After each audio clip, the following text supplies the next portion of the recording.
20 वर्षको उमेरमा बिजनेस गर्दै आइरहेको केटीको मर्निङ रुटिन कस्तो हुन्छ त? So high everyone.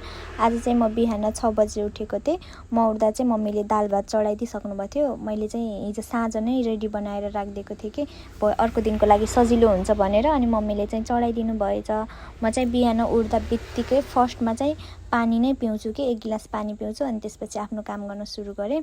अनि हाम्रो चाहिँ बिहानमा नास्ता चाहिँ कसैले पनि खाँदैनौँ, त्यही मम्मीले मात्रै खानुहुन्छ। त्यही भएर मम्मीको लागि मात्रै थोरै रोटी बनाइदिएँ।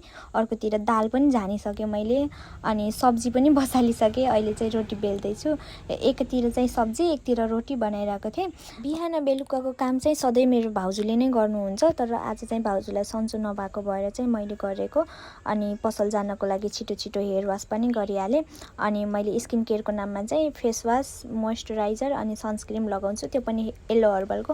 मैले येल्लो हर्बल युज गर्न लागेको चाहिँ धेरै टाइम भयो। अनि मेरो प्यारी बहिनीलाई लिएर म पसल गएँ। By by.